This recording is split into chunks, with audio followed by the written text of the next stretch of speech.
Are you part of a nonprofit organization, a youth group looking to raise cash for your cause? Stay tuned at the end of this video to learn how you can bring the action and excitement of the Millennium Wrestling Federation to your town live, featuring the superstars and legends of yesterday, today, and tomorrow.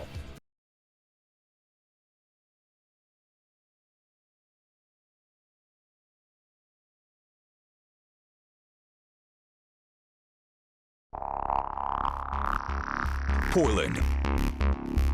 On Saturday, August 31st, feel the thrill of WWE Live. The age of Rollins is here. And we are going to burn it down. See Seth Rollins collide with Baron Corbin for the Universal Championship. Plus, Becky Lynch takes on Lacey Evans for the Raw Women's Championship. And don't miss AJ Styles and Braun Strowman. It's WWE Live on Saturday, August 31st. Tickets and WWE Superstar Experience packages are available. This is Mick Foley. This is Harley Race. This is Shelton Benjamin. This is Mr. Wonderful Paul Orndorff. This is the Monster Abyss. And this is Daniel Bryan. This is JBL, and you're watching the MWF. Be there live.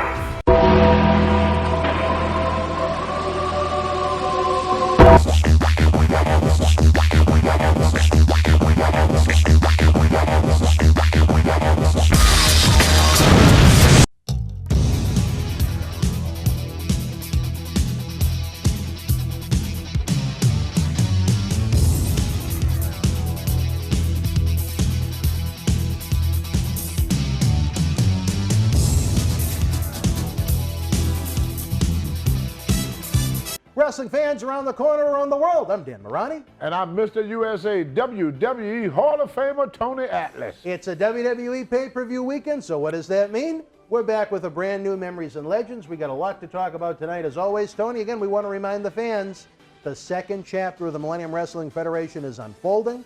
Back on WrestleMania weekend, you heard from myself, Tony, and Dr. David Reese. The stars are aligning, so to speak. Continue to visit BostonWrestling.com for information about big-time live events with big-time superstars coming your way throughout 2019. And we implore you, check out eBay. We got some great merchandise, some of which you can see on this very set for sale. That helps keep the lights on so we can continue to bring you great programs like this. Plus, over on the Patreon channel, you can subscribe for a couple of dollars per month.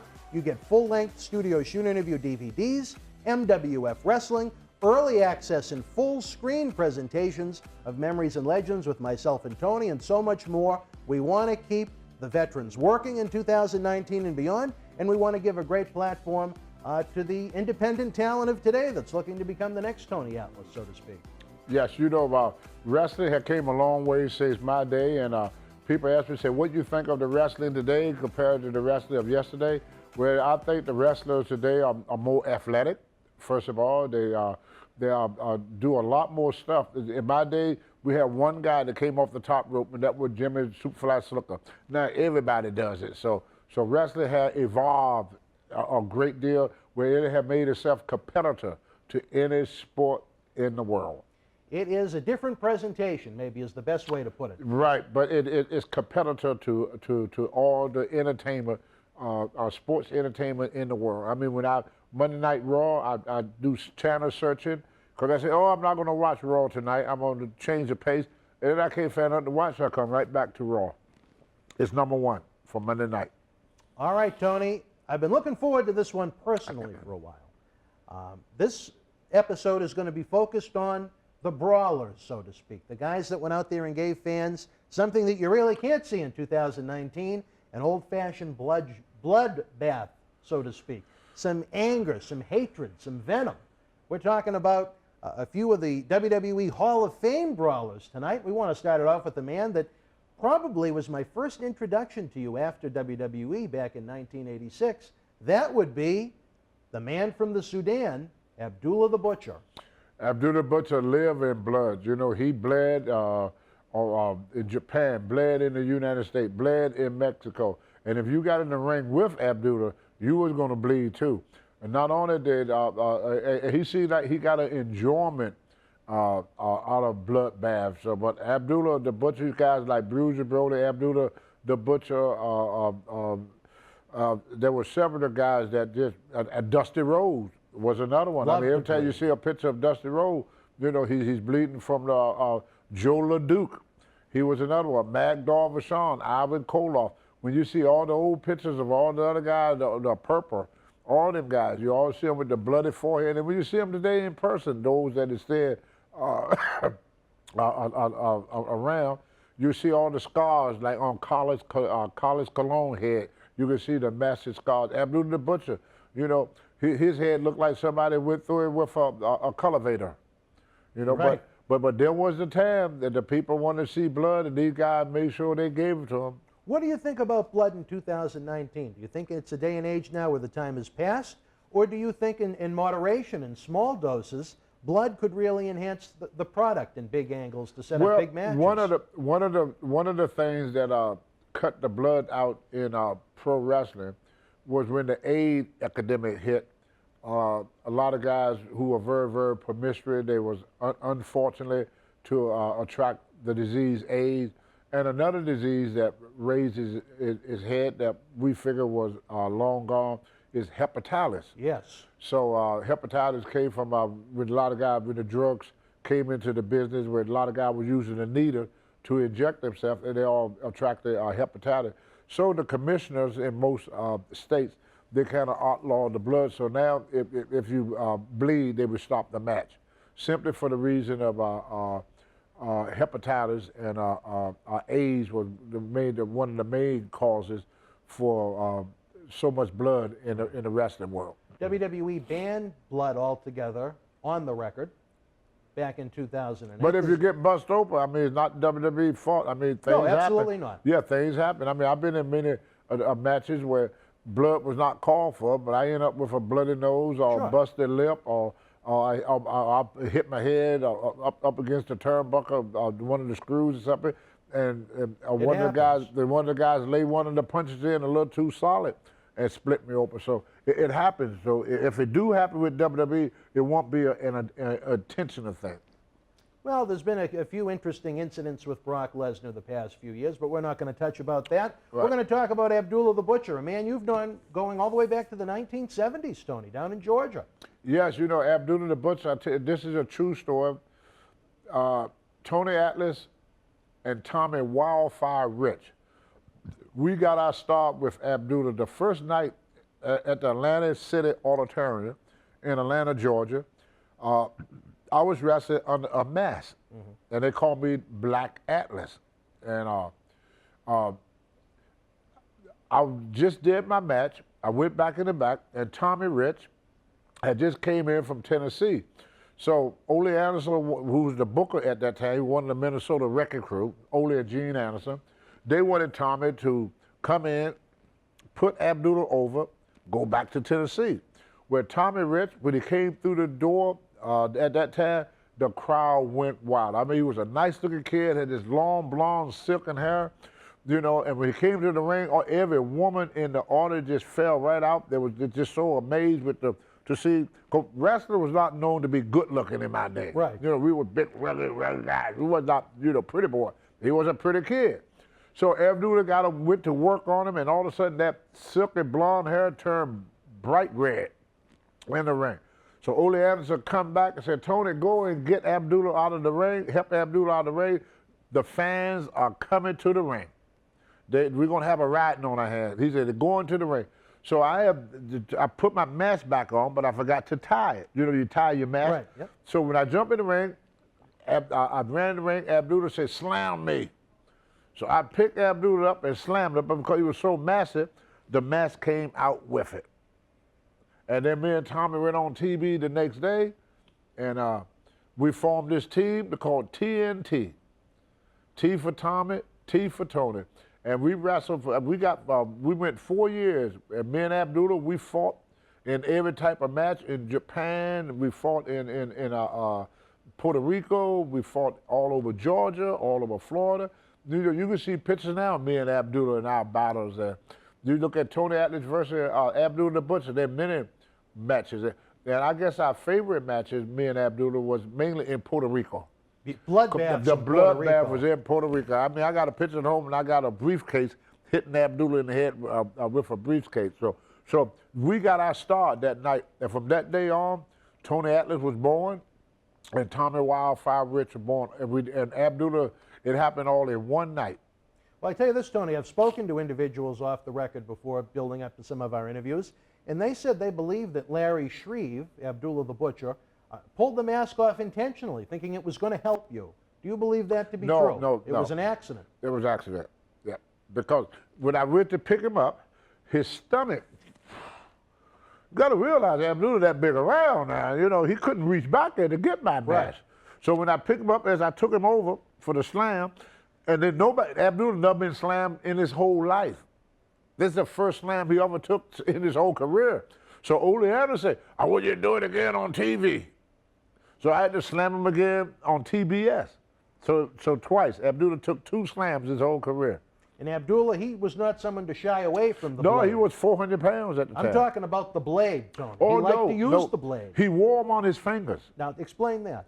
What Abdullah would do, he would take up the blade and put it on his finger. Put it right on his fingertip, and he put tape around it. But he would tape all fingers so you don't know which finger got the blade in it. And what do he hit you. He hit you with it. And sometimes he would do it himself. He'd go, if there's not enough blood, you see him in the corner on some match, you go. Were you ever nervous knowing that he had the blades in his Yes. fingertips? Yes. Yes. Did you ever get accidentally? Well, see, wrestling was different then than what it is now. Now, let's say I'm in a ring with one of that's Kofi Kingston. Okay. I'm in the ring with Kofi Kingston, and all of a sudden he do something, and I get mad at him in the ring. We're back in the 70s and the 80s. I could beat him up. I just beat him up right there. Kick the piss out of I him. just kicked the dog crap out of him right now. Now, if I'd done that to Kofi Kingston, just beat him up in the ring and go beyond the strip, I'd be looking for a new job in the morning. Right. In the older days, they would never put anybody in a main event position unless they were sure that this person could take care of themselves in a regular occasion. Okay. So you had to be able to protect yourself in the ring. I got smart one time with Harley Race. Oh, really? Yeah, I wanted to try Harley Race because I hear how tough he was and everything. Really armed and everything. So I started to shoot with him a little bit. So I got him in a headlock and took him over and reared back on it just like this, you know, to stretch his neck a little bit. And Harley just rolled his head over and took the nipple on my chest and put it between his 2 teeth and grounded him a little bit. And he said, if I bite off your nipple, you can't win no more of them contests, now can't you? And I said, no, I can't. He said, well, then loosen up before you lose a piece of meat of your body. Holly was ready to take a bite out of crime, so to speak. He was going to bite my nipple off.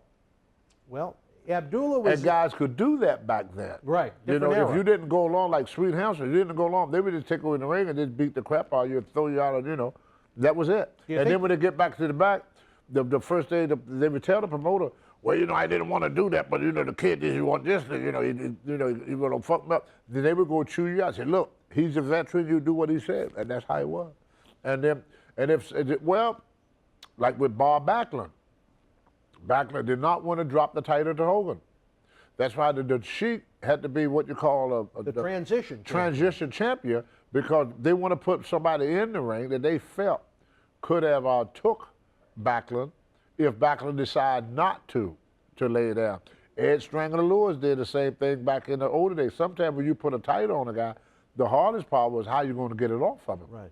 And there was guys back in them days, you know, that they looked for guys like that.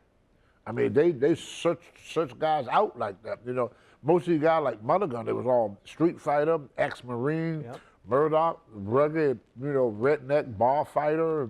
You know, they were not like your regular street guys. You know, some was ex-athlete, some was not. Right. Some was ex-Golden Glove fighters.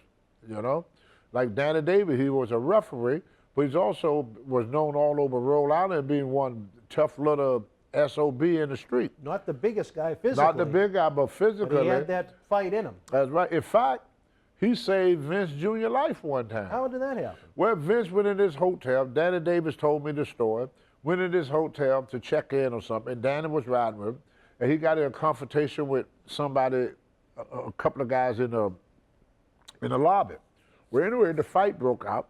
They started getting the best of Vince. So Danny came in and knocked out the two guys. Really? Yeah. He told me the story. Well, it's not about the size of the fighter, but the No, size of the fight. He's what you call a heavy hand. Like if you meet Mike Tyson, he's not a big man, but I mean he packed a power of a punch. Even though Mike Tyson, 5'11", maybe 205 pounds, not 210. the world's biggest guy. Yeah, maybe 190, but 200 at the most, I would say. What about Abdullah? Would you consider him a tough guy out of the ring? Well, a lot of people didn't know this about Abdullah. Abdullah was a black belt in Kung Fu. And a lot of people didn't know that. He was into the martial arts for many years. Yeah. And in fact, in Japan, he studied with a lot of dojos when he went to Japan. So Abdullah was the type of guy that could handle himself very well out in a real fight. Did you ever know him to fight with the fans? No, Abdullah was the most amazing person in his heyday. He's the only person that I could see could walk towards an audience, and the whole audience moved back. They were scared of him. They were scared to death. He would go up and fight you he would go up in the bleachers. Nobody would go near Abdullah. The only other guy that I knew that had that type of ability was King Kong Bruiser Brody.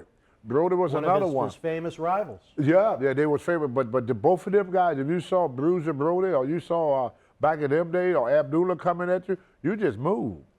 And Abdullah will cut you.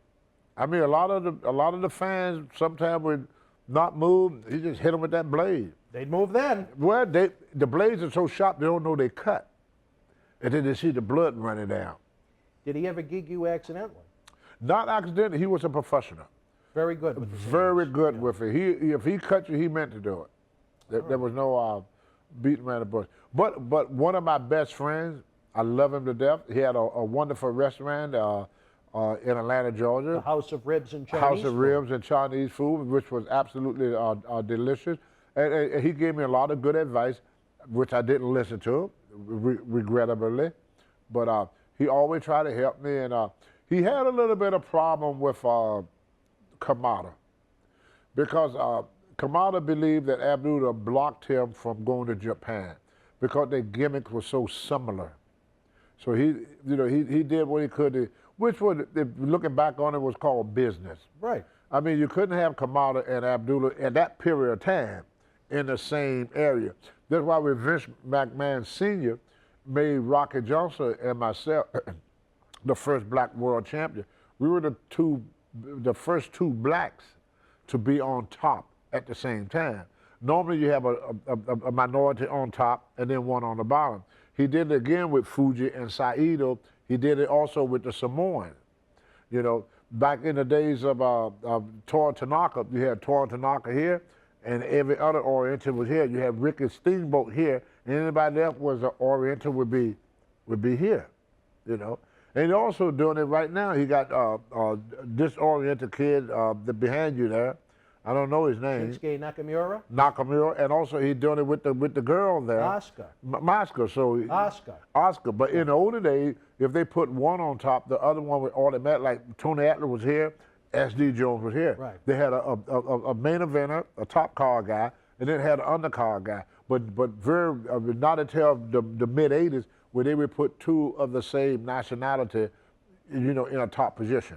It's interesting. I don't know if you're familiar with it, but we did a 3-hour documentary with Kamala right here in this very studio, and he talked about some of his issues with Abdullah, trying to get him to job in Japan, take clean pinfalls from Johnny Ace, John Laurinaitis. Right. He was not about to do that. And they got into a verbal altercation. Yeah, Abdullah didn't want him there.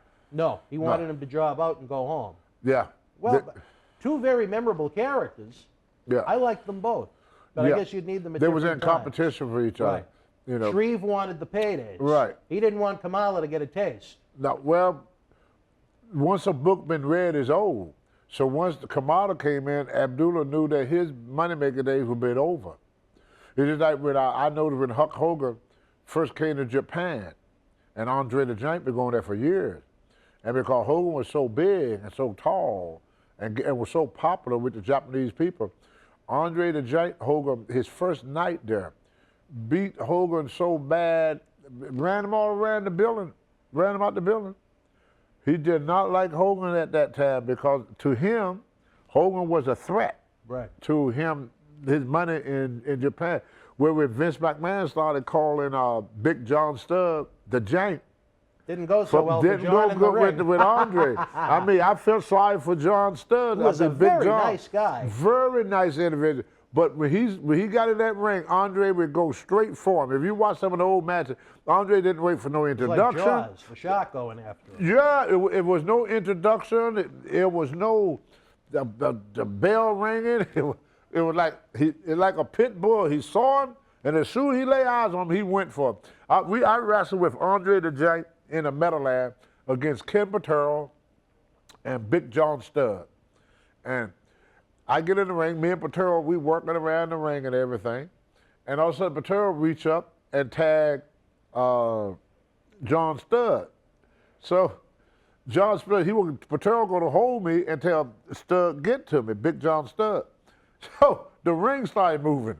And I asked Patero, I said, what the hell is that? He said, Andre coming.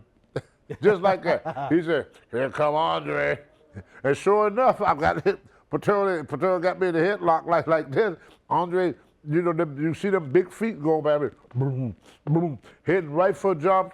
Studd barely got his head through the rope there before Andre I beat him, yeah. Back to Abdullah, Tony, how would you explain Abdullah to maybe like our crack staff we have in the back helping out, Walter Hillside and Rorschach and the rest of the gang? They weren't around to see Abdullah in his prime. But this is a guy, even though he never competed in WWE and had limited exposure in the modern day of NWA/WCW, he was a guy that made just as much money as the big-time main eventers. If not more, working a limited schedule in Japan and sometimes Puerto Rico. He'd have occasional runs here and there he was down smart. in world class. Explain it. This is what I have Abdullah explain it to me. He would never, and Brody too, they would never stay anywhere longer than 6 weeks. The reason for this, it took the promoter 6 weeks to get them over. So by the time they get you over, Abdullah, they're going to use him to get someone else over. Right. So Abdullah would stay 6 months in the state, 6 months in Japan. And he just went back and forth with the two things. And Brody did the same thing. They never stayed in no one area. Mil Mascara the same way. So they was all able to keep themselves good for a long time because after about 6 or 7 months, the promoter started asking you to use you to build other wrestlers. To do the job. Abdullah didn't like doing jobs. No jobs. Where he knew when to, he said, never overstay your welcome.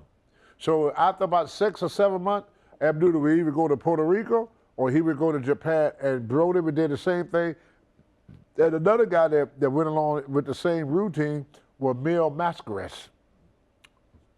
It was Bobo Mazil did the same thing. Never stayed. I mean, his base was out of Detroit with the Sheik.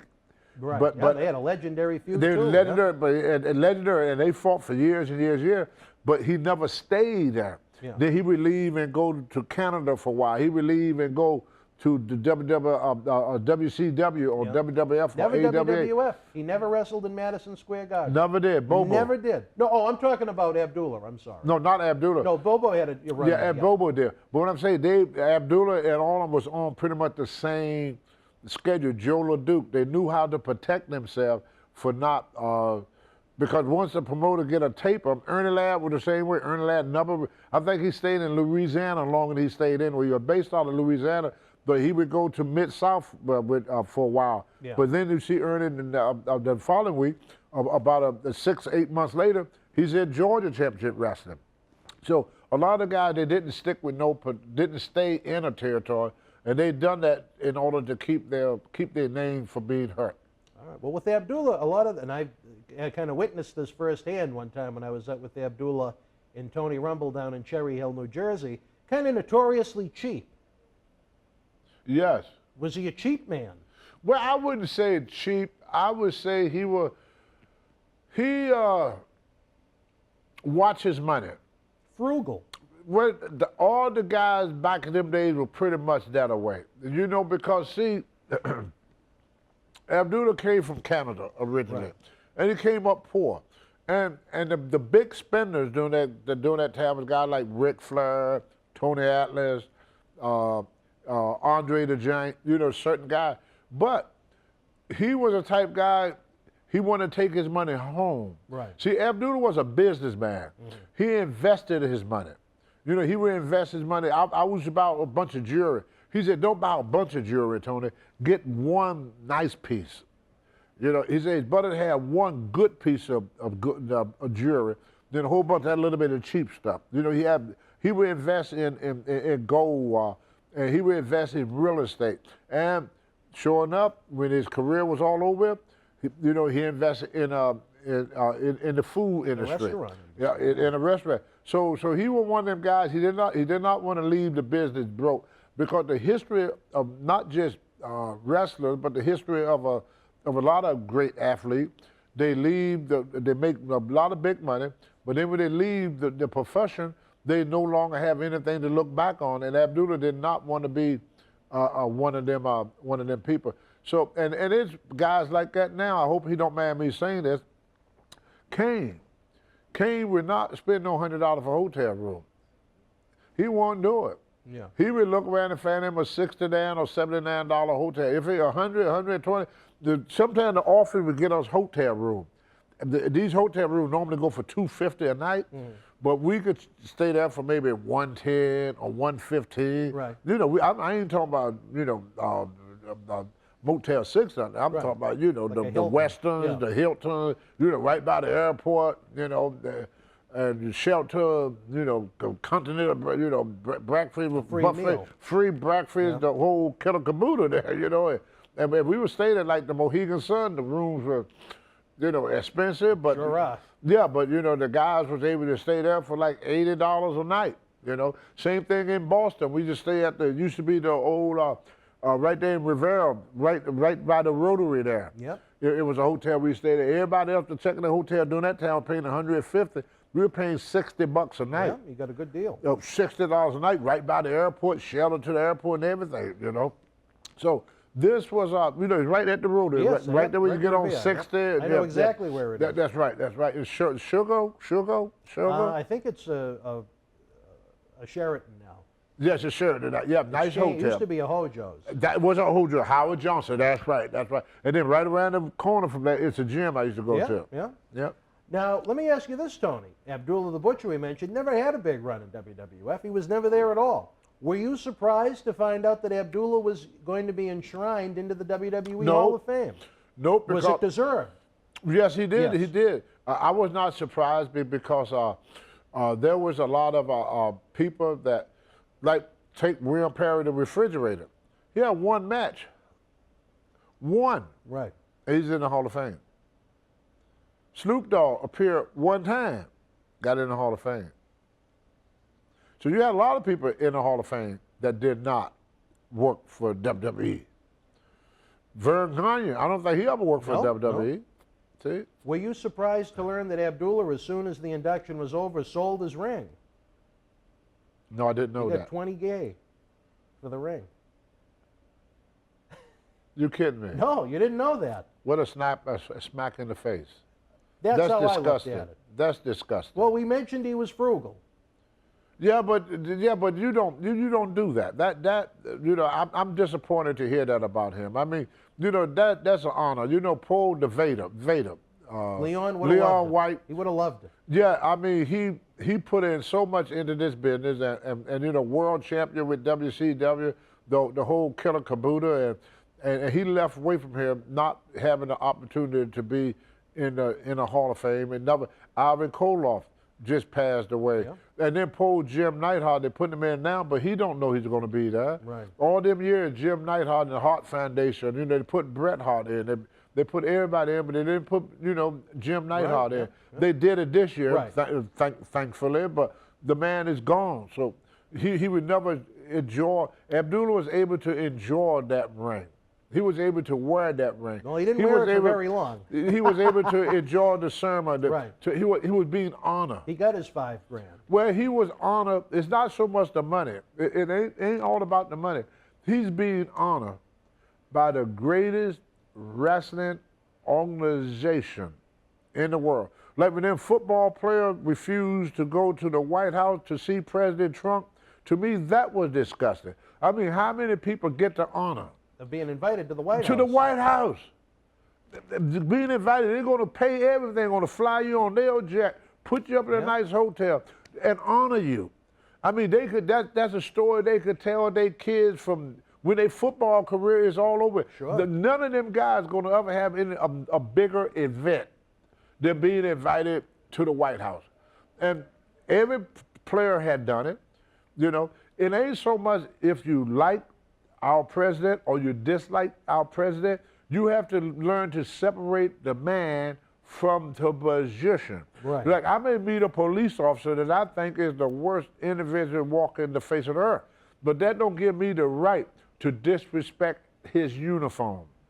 You know, I may not agree with the Vietnam War or agree with the Iraqi war, but I have to give praise to the brave women and men that sacrifice themselves to go fight their wars, regardless of how I feel about the war. If I'm not on the battlefield dodging and ducking the bullet, I should keep my mouth shut.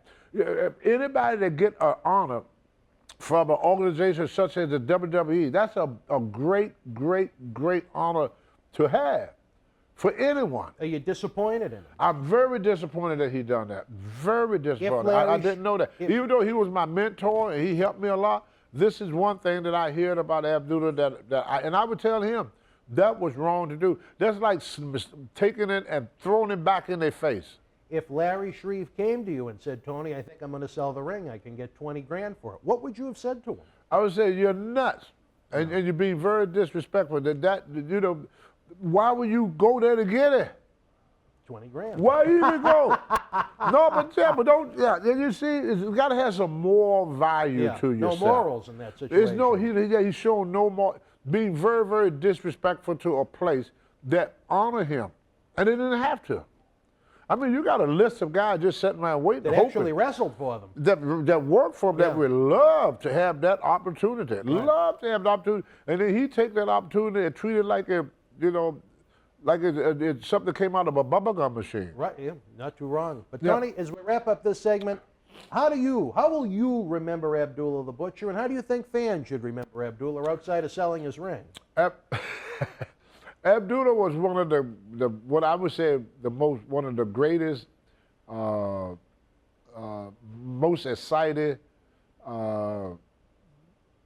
act that this business has ever seen.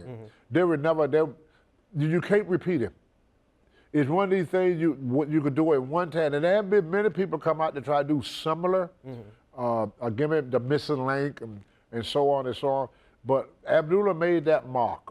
I mean, he made that mark. He showed the people something that they never saw before and will never see again. So he was a very amazing individual in the wrestling world and will never be forgotten. And very well dressed. You wouldn't think of that from a man from the Sudan. No, like to bleed, but he was very well dressed. He was a very classy individual. He had a lot of class. And if you meet him perfect, he's a perfect gentleman. He's very gentleman. He's very professional, but he's always been a businessman. Right. And he looked at everything from a business point of view. So he saw a $20,000 business deal, and he took it. It was very disrespectful, in my opinion. Very disrespectful to the WWE. But it was his choice. He made a choice. Bad choice, but he made it nevertheless. All right, wrestling fans, I hear that music playing in the background. We're going to be back after this brief timeout as we talk about some of wrestling's great brawlers. Stand by.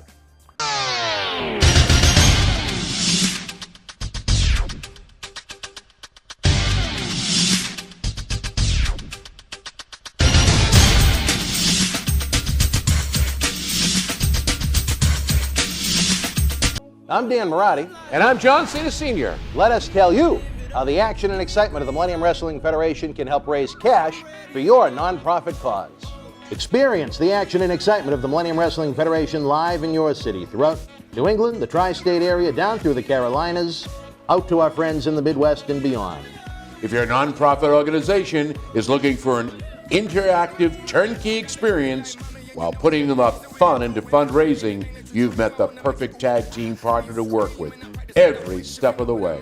The MWF offers a variety of packages for groups of almost any size, from our live events at the Boston Garden, the Kowloon Entertainment Dining Complex, and the legendary Suffolk Downs, to high school gyms and function halls. We've presented live events everywhere and anywhere. Since 2001, the MWF's mission has been simple: keep the kids off the streets.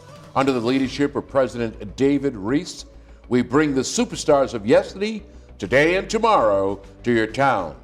Not for a wrestling show, but an event that features action-packed in-ring wrestling, autograph, pose photo opportunities, Q&A sessions, and so much more. It's the best of sports and entertainment. The week of your event, we can add on to the endeavor with anti-bullying campaigns, library meet and greet reads, youth sport concussion seminars, and more.